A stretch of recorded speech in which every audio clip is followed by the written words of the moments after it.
शहर के सबसे पॉश इलाके में एक बड़ा सा बंगला था। नाम था रुद्रावास।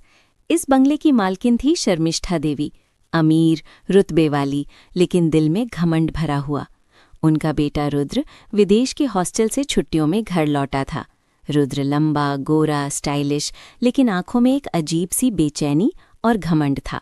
वो सोचता था कि दुनिया उसकी मुट्ठी में है। बंगले में काम करती थी गुलशन, एक साधारण सी औरत, उम्र करीब 45 की। दिन रात झाड़ू पोछा, बर्तन मांजना, खाना बनाना सब करती। गुलशन की एक ही संतान थी, बेटी साक्षी। साक्षी की उम्र भी 19 साल की थी। वो काली रंगत वाली, पतली दुबली, लेकिन आंखें बड़ी बड़ी और बहुत मासूम।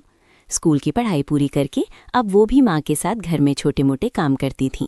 कपड़े धोना, फर्श साफ करना, कभी कभी रसोई में मदद। साक्षी को पता था कि वो इस घर की नौकरानी की बेटी है, इसलिए वो हमेशा सिर झुकाए रहती, किसी से ज़्यादा बात नहीं करती। लेकिन उसके मन में सपने थे, पढ़ाई जारी रखने के, नौकरी करने के और एक दिन माँ को आराम देने के। वो चुपके से किताबें पढ़ती, रात को मोबाइल पर फ्री कोर्स देखती। एक दिन दोपहर में सब सो रहे थे। गुलशन बाजार गई हुई थी। साक्षी स्टोर रूम में सामान रख रही थी, चावल की बोरी, मसाले की डिब्बियाँ। अचानक दरवाज़ा बंद हुआ। पीछे मुड़ी तो रुद्र खड़ा था। उसकी आंखें लाल, सांस तेज। क्या कर रही हो यहाँ अकेली?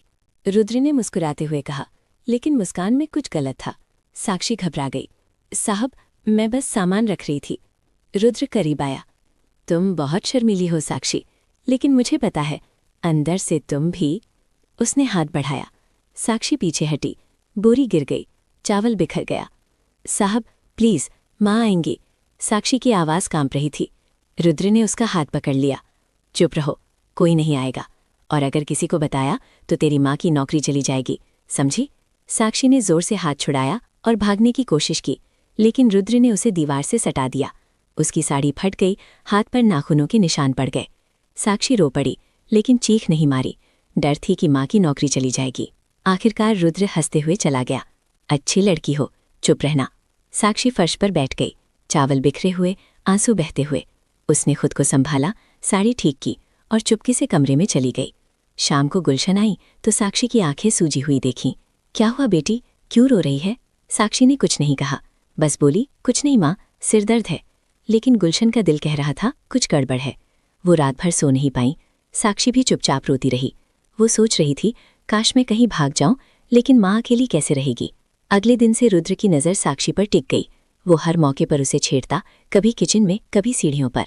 साक्षी डर के मारे चुप रहती, लेकिन उसके मन में एक आग जल रही थी, इंसाफ की और बद्दुआ की। धीरे धीरे गुलशन को शक होने लगा। वो सोचने लगी, मेरी बेटी की जिंदगी खतरे में है, मुझे जल्दी से उसकी शादी करनी होगी। और यहीं से कहानी का असली मोड़ शुरू होता है। अगले कुछ दिनों तक साक्षी घर में छिप छिप कर रहती। वो किचन में काम करती, लेकिन आंखें नीची रखती। रुद्र हर बार मौका देकर उसे घूरता, कभी बालकनी से, कभी सीढ़ियों पर। एक बार जब साक्षी कपड़े सुखाने टेरेस पर गई, रुद्र पीछे से आया। सिगरेट का धुआं उसके चेहरे पर था। क्यों भाग रही हो हर बार साक्षी? रुद्र ने धीमी आवाज में कहा। पहले तो तुम मेरे पीछे पीछे घूमती थीं, अब क्या हुआ, डर लग रहा है? साक्षी ने दुपट्टा कसकर संभाला। साहब, अम्मी ने कहा है अब हम बच्चे नहीं रहे, सीमाएं रखनी चाहिए। रुद्र हंसा। सीमाएं? ये घर मेरा है साक्षी, यहाँ मेरी मर्जी चलती है। उसने अचानक उसका हाथ पकड़ लिया। साक्षी छटपटाई, लेकिन रुद्र ने उसे स्टोर रूम की तरफ खींचा। दरवाज़ा बंद किया। अंदर अंधेरा था, सिर्फ एक छोटी सी रोशनी। प्लीज मत करो। साक्षी की आवाज़ कांप रही थी, आंसू बह रहे थे। रुद्र ने उसके कंधे पकड़े। चुप रहो, जो यहाँ होगा वो राज रहेगा। अगर किसी को बताया तो तेरी अम्मी की नौकरी खत्म, और तुझे कौन शादी करेगा? काली कलूटी लड़की। उसने उसकी ठुड्डी पकड़कर ऊपर उठाया। तुम मेरी हो, समझी? साक्षी ने जोर से धक्का मारा। रुद्र पीछे हटा, लेकिन गुस्से में आ गया। अच्छा, थप्पड़ मारने की हिम्मत? उसने साक्षी को दीवार से ठोकर मारी। साक्षी गिर पड़ी, घुटने में चोट लगी, खून निकल आया। रुद्र डर गया, दरवाज़ा खोलकर भाग गया। साक्षी फर्श पर बैठी रोती रही। उसने घाव को कपड़े से दबाया और चुपके से कमरे में चली गई। शाम को गुलशन आई। साक्षी की सूजी आंखें और घुटने पर पट्टी देखी। बेटी, क्या हुआ, सच बता। गुलशन ने गले लगाकर पूछा। साक्षी फूट फूट कर रो पड़ी। सब कुछ बता दिया, स्टोर रूम, धमकी, हमले की कोशिश। गुलशन का चेहरा सफ़ेद पड़ गया। वो रात भर सो नहीं पाई। सुबह उठकर बोली, बेटी अब और नहीं, तेरी शादी करनी होगी, जल्दी से घर बसाना होगा। गुलशन ने शर्मिष्ठा देवी से बात की। मालकिन जी, मेरी बेटी बड़ी हो गई है, कोई अच्छा रिश्ता ढूंढिए ना। शर्मिष्ठा देवी ने मुस्कुराकर कहा। अरे गुलशन, चिंता मत करो, मैं देखती हूँ। लेकिन रुद्र को सब पता चल गया। वो चुपके से सुन रहा था। उसके मन में जलन थी। ये लड़की मेरा है, बाहर नहीं जा सकती। कुछ दिनों बाद पहला रिश्ता आया। एक अच्छे परिवार का लड़का, नाम था विक्रम। वो साक्षी से मिलने आया। साक्षी शर्म से सिर झुकाए बैठी थी। विक्रम को साक्षी पसंद आई, लेकिन जैसे ही चाय पीने का वक्त आया, रुद्र अचानक वहां पहुंचा। अरे विक्रम भाई, साक्षी को जानते हो? रुद्र ने हंसते हुए कहा। ये बहुत चुलबुली है, कभी गोद में गिर जाती है, कभी चाय गिरा देती है। फिर उसने जानबूझकर साक्षी की तरफ झुककर कहा, साक्षी, चाय तो ठीक से बनाई ना, पिछली बार तो नंगी होकर गिर गई थी ना। विक्रम का चेहरा बदल गया। वो उठा और बोला, ये क्या बकवास है। परिवार वाले भी नाराज होकर चले गए, रिश्ता टूट गया। साक्षी रो पड़ी। क्यों कर रहे हो ये सब? मैंने तुम्हारा क्या बिगाड़ा है? रुद्र ने उसे अकेले में पकड़ा। तुम मेरी गुलाम हो साक्षी, बाहर शादी नहीं कर सकती। रात को मेरे कमरे में आओ, फिर किसी से शादी कर लेना। साक्षी ने गुस्से में थप्पड़ मारा। शर्म नहीं आती? मैं तुम्हें भाई मानती थी। रुद्र का गुस्सा फट पड़ा। उसने साक्षी के बाल पकड़े और बिस्तर पर फेंक दिया। अब देख क्या करता हूँ। वो ऊपर चढ़ा, लेकिन साक्षी ने जोर से चीखने की कोशिश की। रुद्र ने मुंह दबा दिया। चुप, नहीं तो तेरी अम्मी को मार डालूंगा। साक्षी टूट गई, आंसू बहते रहे। उसने हार मान ली। ठीक है, शादी कर लो मुझसे, लेकिन अम्मी को मत बताना। रुद्र खुश हो गया। अगले ही हफ्ते उसने कोर्ट में जबरन निकाह करवा लिया। साक्षी के हाथ में सिंदूर नहीं था, सिर्फ कागज पर दस्तखत। गुलशन को कुछ पता नहीं चला। रात को रुद्र कमरे में आया। अब तो मेरी बीवी है, अधिकार है मेरा। साक्षी ने मना किया, लेकिन रुद्र ने जबरन, बिना किसी सावधानी के। साक्षी अब बीवी थी, लेकिन कोई सिंदूर नहीं, कोई मंगलसूत्र नहीं, सिर्फ डर और अपराध बोध। रुद्र दिन में बाहर रहता, रात को आता और जबरन। साक्षी चुप रहती। वो सोचती अगर अम्मी को पता चला तो उनका दिल टूट जाएगा। गुलशन को शक था, लेकिन साक्षी हर बार मुस्कुराकर टाल देती। बस थकान है अम्मी। एक रात रुद्र ने फिर जबरदस्ती की। साक्षी बेहोश हो गई। रुद्र डरकर भाग गया। वो शहर छोड़कर चला गया, पार्टी, दोस्तों के साथ। सुबह गुलशन कमरे में आई तो साक्षी फर्श पर पड़ी थी। खून, सूजी आंखें, साड़ी फटी। गुलशन चीख पड़ी, बेटी ये क्या हो गया? वो साक्षी को गोद में उठाकर रोने लगी। शर्मिष्ठा देवी आई, देखा और चेहरा फेर लिया। डॉक्टर बुलाओ, लेकिन घर की बात घर में रहे। डॉक्टर आया, जांच के बाद बोला, ये रेप का केस लग रहा है, लड़की को ट्रॉमा है और वो प्रेग्नेंट भी है। गुलशन सदमे में, क्या मेरी बेटी? साक्षी रो पड़ी। अम्मी, रुद्र साहब ने जबरन। गुलशन का चेहरा सफ़ेद पड़ गया। वो शर्मिष्ठा देवी की तरफ मुड़ी। मालकिन जी, ये क्या हुआ? आपका बेटा मेरी बेटी के साथ? शर्मिष्ठा देवी ने ठंडे लहजे में कहा। गुलशन चुप रहो, ये घर की इज्जत का सवाल है। बच्चा रखना नहीं है, कल अस्पताल ले जाओ, अबॉर्शन करवाओ। गुलशन रो पड़ी। नहीं मालकिन, ये मेरी पोती है, मेरी बेटी का बच्चा। रात को गुलशन साक्षी के पास बैठी। बेटी, मैं तेरी शादी करवाती हूँ किसी अच्छे लड़के से, लेकिन पहले ये बच्चा। नहीं, मैं नहीं करवा सकती। साक्षी ने माँ का हाथ पकड़ा। अम्मी, मैं डर रही हूँ। रुद्र साहब कह रहे हैं कि अगर बच्चा रखा तो सबको बता देंगे कि मैं बच्चलन हूँ। अगले दिन गुलशन ने फैसला किया, वो साक्षी को लेकर भागेंगी। लेकिन शाम को अचानक गुलशन को सीने में तेज दर्द हुआ। वो बिस्तर पर गिर पड़ी। साक्षी चीखी, अम्मी। शर्मिष्ठा देवी ने डॉक्टर बुलाया, लेकिन बहुत देर हो चुकी थी। गुलशन की मौत हो गई, दिल का दौरा। साक्षी फूट फूट कर रो पड़ी। अम्मी मत जाओ, मैं अकेली कैसे रहूंगी? शर्मिष्ठा देवी ने सब कुछ छिपाया। पुलिस को कहा बूढ़ी थीं, सोते सोते चली गईं। लेकिन साक्षी को पता था ये मौत सामान्य नहीं थी। रुद्र ने अम्मी को धमकाया था, शायद तनाव से या कुछ और। साक्षी के मन में बद्दुआ जागी, जो तूने किया वो तुझे मिलेगा। मेरी अम्मी की मौत की सज़ा तुझे भुगतनी पड़ेगी। अगले दिन अंतिम संस्कार हुआ। साक्षी अकेली खड़ी रो रही थी। रुद्र दूर से देख रहा था, लेकिन कोई अफसोस नहीं। शर्मिष्ठा देवी ने साक्षी से कहा, अब तू यहाँ काम कर, बच्चे का क्या करेगी? कल अस्पताल चले, साफ करवा दे। साक्षी ने मन ही मन ठान लिया, नहीं, मैं भाग जाऊंगी, ये बच्चा मेरी अम्मी की निशानी है। रात को जब सब सो गए, साक्षी ने छोटा सा बैग पैक किया, कुछ कपड़े, अम्मी की तस्वीर और थोड़े पैसे जो गुलशन ने छिपा कर रखे थे। वो चुपके से घर से निकली। बाहर बारिश हो रही थी। साक्षी भागती रही, पीछे मुड़कर नहीं देखा। वो शहर के दूसरे छोर पर पहुंची, जहां गुलशन की पुरानी दोस्त किरण रहती थी, एक नेक और अमीर औरत जो पहले गुलशन की मदद करती थी। साक्षी ने दरवाज़ा खटखटाया। किरण ने देखा तो चौंक गई। साक्षी, इतनी रात को क्या हुआ?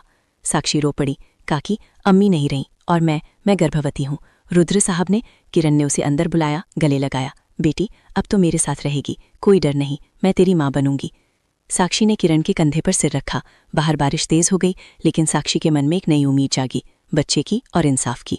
रुद्र को नहीं पता था कि उसकी गुलाम अब आज़ाद हो गई है और बद्दुआ का असर शुरू हो चुका है। बारिश की उस रात साक्षी किरण काकी के घर पहुंची। किरण ने दरवाज़ा खोला तो साक्षी भीगकर कांक रही थी, पेट पर हाथ रखे, आंखों में आंसू। किरण ने उसे अंदर खींचा, गर्म कपड़े दिए, दूध पिलाया। बेटी, सब बता, साक्षी ने रोते रोते सब कुछ कह सुनाया। अम्मी की मौत, जबरन शादी, रुद्र का अत्याचार और अब बच्चा। किरण का दिल टूट गया। तू अब मेरी बेटी है, यहाँ रह, कोई डर नहीं, मैं तेरे साथ हूँ। किरण ने साक्षी को डॉक्टर के पास ले जाया। जांच हुई, 3 महीने की प्रेगनेंसी। डॉक्टर ने कहा बच्चा स्वस्थ है, लेकिन माँ को आराम चाहिए, तनाव मत लो। साक्षी ने बच्चे को छुआ और मन ही मन बोली, तो मेरी अम्मी की निशानी है, मैं तुझे कभी नहीं छोड़ूंगी। महीने बीतते गए। साक्षी किरण के घर में रहकर छोटी मोटी सिलाई का काम करने लगी। वो पढ़ाई जारी रखना चाहती थी, लेकिन अब बच्चे की जिम्मेदारी थी। किरण ने मदद की, खाना, कपड़े, डॉक्टर के खर्चे। बेटी तू मजबूत बन, ये बच्चा तेरी ताकत बनेगा। 9 महीने पूरे हुए। एक रात तेज दर्द हुआ, साक्षी चीख पड़ी। किरण ने तुरंत अस्पताल पहुंचाया। डॉक्टर ने कहा नॉर्मल डिलीवरी होगी। घंटों की जद्दोजहद के बाद एक नन्ही सी लड़की रोई। साक्षी ने उसे गोद में लिया। गोरी, बड़ी बड़ी आंखें, अम्मी जैसी मुस्कान। नाम रखा आराध्या, मतलब पूजनीय, क्योंकि वो साक्षी की पूजा थी। आराध्या के जन्म के बाद साक्षी की जिंदगी बदल गई। वो रात दिन बच्ची की देखभाल करती, लेकिन मन में एक आग जल रही थी। रुद्र, तूने मेरी अम्मी छीनी, मेरी इज्जत लूटी, अब मेरी बद्दुआ तेरे पीछे लगेगी। जो तूने किया वो तुझे 2 गुना मिलेगा। दूसरी तरफ रुद्रावास में तूफान आ चुका था। रुद्र पार्टी से लौटा तो घर सूना लगा। साक्षी गायब थी। शर्मिष्ठा देवी गुस्से में थी। कहाँ गई वो कमीनी, बच्चा भी साथ ले गई। रुद्र ने ढूंढने की कोशिश की, लेकिन कोई सुराग नहीं। वो सोचता वो मेरी बीवी है, बच्चा मेरा है, लेकिन अब क्या करूं। धीरे धीरे रुद्र की जिंदगी बिगड़ने लगी। क्लब में वो ज्यादा पीने लगा। एक रात पार्टी में किसी लड़की ने उसे देखकर कहा, ये वही लड़का है ना जो नौकरानी की बेटी को। अफवाहें फैल गई। रुद्र को पब्लिक में अपमानित किया गया। किसी ने उसे पीटा भी। वो घायल होकर घर लौटा। शर्मिष्ठा देवी रो पड़ी, बेटा क्या हो गया तुझे। रुद्र बिस्तर पर लेटा सोचता रहा। साक्षी की आंखें, उसकी बद्दुआ, क्या सच में कर्म का फल मिल रहा है। वो डर गया, लेकिन घमंड ने उसे चुप रखा। वो सोचता मैं अमीर हूँ, सब ठीक हो जाएगा। साक्षी किरण के साथ खुश थी। आराध्या बड़ी हो रही थी, हंसती खेलती। साक्षी ने छोटी नौकरी शुरू की, एक स्कूल में टीचर की असिस्टेंट। वो पढ़ाई पूरी करने की प्लानिंग कर रही थी, लेकिन रात को जब आराध्या सोती, साक्षी अम्मी की तस्वीर देखकर रोती। अम्मी मैं मजबूत हूँ, लेकिन रुद्र को सजा मिलनी चाहिए। एक दिन किरण ने कहा, बेटी अब तुझे तलाक लेना चाहिए, कानूनी रूप से आजाद हो जा। साक्षी ने हाँ कर दी, लेकिन वो नहीं जानती थी कि रुद्र भी उसे ढूंढ रहा है, बच्चे के लिए या बदला लेने के लिए। आराध्या के जन्म के 5 साल बाद साक्षी अब मजबूत हो चुकी थी। किरण काकी के घर में वो छोटी सी फैमिली चलाती। स्कूल में टीचिंग करती, शाम को आराध्या को पढ़ाती और रात को अम्मी की तस्वीर से बातें करती। आराध्या 5 साल की, खूबसूरत, चुलबुली, बड़ी बड़ी आंखें और अम्मी जैसी मुस्कान। वो साक्षी को मम्मी कहकर गले लगाती और साक्षी सोचती तू मेरी दुनिया है। किरण ने एक दिन कहा, बेटी अब तुझे कानूनी आज़ादी चाहिए, तलाक ले ले, वो रुद्र कभी नहीं बदलेगा। साक्षी ने हाँ कर दी। वो वकील से मिली, सबूत जमा किए, कोर्ट मैरिज के कागज, डॉक्टर की रिपोर्ट जिसमें रेप और ट्रॉमा का जिक्र था और गुलशन की मौत का शक, लेकिन रुद्र का पता नहीं था, वो गायब था। दूसरी तरफ रुद्रावास में तूफान मचा हुआ था। रुद्र पूरी तरह टूट चुका। पार्टी, शराब, लड़कियां सब छूट गए। एक रात क्लब में किसी ने उसे पकड़कर पीटा, तो वही है ना जो नौकरानी की बेटी को। रुद्र घायल होकर घर लौटा। शर्मिष्ठा देवी रो पड़ी, बेटा क्या हो गया तुझे। रुद्र ने पहली बार सच कहा, माँ मैंने गलत किया, वो मेरी बीवी है, बच्चा भी मेरा है। शर्मिष्ठा सदमे में, क्या तूने, लेकिन खमन ने उन्हें चुप रखा। अब क्या फायदा, वो चली गई। कुछ महीनों बाद एक बड़ा फैमिली फंक्शन था, किरण की बेटी की शादी। किरण ने साक्षी और आराध्या को साथ ले जाना तय किया। तू मेरी फैमिली है, आएगी। साक्षी डर रही थी, लेकिन हाँ कर दी। फंक्शन में बहुत लोग थे, अमीर गरीब सब। साक्षी साड़ी पहने आराध्या को गोद में लिए खड़ी थी। अचानक नजर पड़ी, रुद्र वहां था। वो दुबला पतला, आंखें लाल, लेकिन वही चेहरा। रुद्र ने साक्षी को देखा, दिल धड़क गया। वो पास आया। साक्षी? साक्षी पीछे हटी। आराध्या ने पूछा, मम्मी कौन है? रुद्र की आंखें आराध्या पर टिकी। वो अपनी कॉपी थी। ये मेरी बेटी? साक्षी ने ठंडे लहजे में कहा, हाँ, लेकिन तेरी नहीं, तूने उसे कभी नहीं चाहा। रुद्र रो पड़ा। साक्षी माफ कर दे, मैं बदल गया हूँ, प्लीज घर चल। साक्षी ने सिर हिलाया, नहीं, मैं तुझसे तलाक चाहती हूँ और आराध्या मेरी है। फंक्शन में हलचल मच गई, लोग देखने लगे। शर्मिष्ठा देवी भी आईं। उन्होंने आराध्या को देखा और आंखें भर आईं। बेटी ये हमारी पोती है। लेकिन साक्षी ने कहा, अब बहुत देर हो चुकी, आप लोगों ने मेरी अम्मी को मारा, मुझे तंग किया, अब इंसाफ चाहिए। रुद्र ने घुटनों पर बैठकर माफ़ी मांगी। मैंने गलत किया, लेकिन बच्ची मेरी है, मुझे मौका दे। साक्षी की आंखों में आंसू थे, लेकिन आवाज़ सख्त। तूने मेरी जिंदगी बर्बाद की, अब मेरी बद्दुआ तेरे साथ है, जो तूने किया वो तुझे मिल रहा है। वो फंक्शन से निकल गईं। रुद्र पीछे खड़ा रोता रहा। घर लौटकर उसने माँ से कहा, मैं कोर्ट जाऊंगा, बच्ची मेरी है। लेकिन शर्मिष्ठा ने रोका, नहीं बेटा, वो सही है, हमने गलत किया, अब सज़ा भुगत। साक्षी घर लौटी तो किरण ने पूछा, क्या हुआ? साक्षी ने सब बताया। तभी दरवाजे पर दस्तक हुई। एक नेक दिल आदमी खड़ा था, अनुराग। वो किरण का दूर का रिश्तेदार था, फैक्ट्री चलाता था। अनुराग ने आराध्या को देखा और मुस्कुराया। कितनी प्यारी है। वो साक्षी से बात करने लगा। मैंने सुना है आपकी कहानी, आप मजबूत हैं, अगर कभी मदद चाहिए। साक्षी ने पहली बार किसी पर भरोसा महसूस किया। अनुराग ने कहा, मैं आराध्या को अपनी बेटी मान सकता हूँ, अगर आप चाहें तो। साक्षी चौंकी, लेकिन मन में एक नई उम्मीद जागी। कोर्ट में तलाक की सुनवाई शुरू हुई। रुद्र ने बच्ची की कस्टडी मांगी, लेकिन साक्षी के सबूतों से जज ने कहा, तुम्हें सजा मिलनी चाहिए, बच्ची माँ के पास रहेगी। रुद्र टूट गया। वो अस्पताल में भर्ती हो गया। डिप्रेशन, दिल की बीमारी। साक्षी ने अनुराग से शादी की बात सोची, लेकिन पहले बद्दुआ का असर पूरा देखना था। रुद्र की तबाही अब चरम पर पहुंचने वाली थी। तलाक की डिग्री मिलने के बाद साक्षी की जिंदगी में पहली बार सुकून आया। कोर्ट ने आराध्या की कस्टडी साक्षी को दी और रुद्र को कोई अधिकार नहीं। रुद्र अस्पताल में भर्ती था। दिल की बीमारी, डिप्रेशन और पछतावे का बोझ। वो रात रात भर साक्षी और आराध्या की तस्वीरें देखता रोता। मैंने क्या कर दिया, मेरी बद्दुआ खुद पर लग गई। अनुराग रोज आता। वो साक्षी से बातें करता, आराध्या के साथ खेलता। अनुराग एक साधारण लेकिन नेक इंसान था। फैक्ट्री मालिक लेकिन दिल साफ। उसने कभी अमीर होने का घमंड नहीं किया। एक शाम अनुराग ने साक्षी से कहा, साक्षी जी, मैं आपकी मजबूती देखकर इम्प्रेस हूँ। आराध्या मेरी बेटी जैसी है। अगर आप चाहें तो मैं आप दोनों को अपना परिवार बनाना चाहता हूँ। कोई जबरदस्ती नहीं, बस दिल से। साक्षी ने आंखें नीची की। अनुराग जी, मेरी जिंदगी में बहुत दुख आए हैं, क्या आप सच में तैयार हैं? अनुराग ने हाथ जोड़े। मैं वादा करता हूँ, आपकी इज्जत, आराध्या की खुशी और आपकी अम्मी की यादें सब संभालूंगा। शादी छोटी लेकिन दिल छू लेने वाली थी। किरण ने सब इंतजाम किया। साक्षी ने लाल साड़ी पहनी, सिंदूर लगाया, पहली बार सच्चा। आराध्या ने फूल बरसाए, पापा कहकर अनुराग को गले लगाया। साक्षी की आंखों में आंसू थे, खुशी के। अम्मी देख रही हो ना, मैं खुश हूँ। नई जिंदगी शुरू हुई। अनुराग ने साक्षी को पढ़ाई पूरी करने में मदद की। वो टीचर बनी, स्कूल में बच्चों को पढ़ाती। आराध्या स्कूल जाने लगी, हंसती खेलती। घर में खुशियाँ थी। शाम को साथ खाना, रात को कहानियाँ। साक्षी कभी कभी अम्मी की तस्वीर से बात करती। अम्मी, बद्दुआ ने काम किया, अब सब ठीक है। दूसरी तरफ रुद्र की हालत बिगड़ती गई। अस्पताल से छूटा लेकिन घर में अकेला। शर्मिष्ठा देवी बीमार पड़ गईं, कैंसर। रुद्र उनकी देखभाल करता लेकिन खुद टूट चुका। एक रात को साक्षी के पुराने कमरे में गया। वहां साक्षी की पुरानी डायरी मिली, जिसमें लिखा था, रुद्र, तूने मेरी अम्मी मारी, मेरी इज्जत लूटी, मेरी बद्दुआ तेरे साथ रहेगी, तू कभी सुकून न पाए, तेरी जिंदगी बर्बाद हो। रुद्र रो पड़ा। वो समझ गया सब उसकी सजा थी। अगले दिन वो किरण के घर पहुंचा।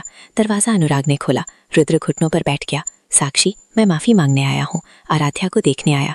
मैं जानता हूँ तुम मुझे माफ़ नहीं करोगी, लेकिन प्लीज़ एक बार। साक्षी आई। आराध्या उसके पीछे छिपी। साक्षी ने ठंडे लहजे में कहा, रुद्र, तूने जो किया वो कभी नहीं भूल सकती, लेकिन मैंने माफ़ कर दिया, अपने लिए, आराध्या के लिए, ताकि मेरी बद्दुआ खत्म हो। जा, अपनी जिंदगी जी। रुद्र रोया, धन्यवाद, मैं कभी नहीं लौटूंगा। वो चला गया। कुछ महीनों बाद खबर आई, रुद्र ने आत्महत्या कर ली। शर्मिष्ठा देवी भी चल बसी। रुद्रावास बिक गया, सब खत्म हो गया। साक्षी ने अनुराग से कहा, अब सच में नई शुरुआत। अनुराग ने गले लगाया, हाँ, अब सिर्फ खुशियाँ। बद्दुआ कभी व्यर्थ नहीं जाती। जो दूसरों को दुख देता है उसे खुद दुगुना मिलता है, लेकिन माफ़ी और नई शुरुआत से सब ठीक हो सकता है। साक्षी, अनुष्क और आराध्या खुशहाल रहे। अम्मी की याद में साक्षी ने एक छोटा स्कूल खोला, गरीब लड़कियों के लिए। नाम रखा गुलशन आशा। शादी के बाद साक्षी, अनुराग और आराध्या का घर हंसी खुशी से गूंजने लगा। अनुराग ने साक्षी को कभी पुरानी यादें ताज़ा नहीं होने दी। वो रोज़ शाम को आराध्या को गोद में लेकर कहानियाँ सुनाता, कभी राजकुमारी की, कभी मजबूत औरतों की। साक्षी देखती रहती और सोचती, अम्मी, अगर तुम होती तो कितना खुश होती। साक्षी ने अपनी टीचिंग जॉब में प्रमोशन पाया। वो प्रिंसिपल असिस्टेंट थी। स्कूल में गरीब लड़कियों को फ्री पढ़ाई का क्लास चलाती। नाम रखा गुलशन स्कॉलरशिप। हर नई लड़की को देखकर वो अम्मी को याद करती। तुम्हारी तरह कोई माँ ना टूटे, इसलिए मैं लड़ रही हूँ। एक दिन अनुराग ने सरप्राइज दिया। साक्षी के नाम पर एक छोटा सा प्लॉट खरीदा। ये तुम्हारी अम्मी की याद में। यहाँ एक छोटा घर बनाएंगे जहाँ तुम आराम से पढ़ाई लिखाई कर सको। साक्षी रो पड़ी, तुमने मेरी जिंदगी फिर से बनाई है। कहानी का असली अंत, बद्दुआ का फल मिलता है, लेकिन माफ़ी और नई शुरुआत से दिल हल्का होता है। साक्षी ने दुख से निकलकर खुशी चुनी। अम्मी की याद में गुलशन आशा स्कूल अब बड़ा हो गया। सैकड़ों लड़कियां पढ़ रही थीं और साक्षी हर सुबह अम्मी की तस्वीर से कहती, अम्मी देखो, तुम्हारी बेटी ने जीत ली। कहानी अच्छी लगी हो तो वीडियो को लाइक करें, चैनल को सब्सक्राइब करें। मिलेंगे अगले वीडियो में ऐसे ही दिल छू लेने वाली कहानी के साथ। धन्यवाद।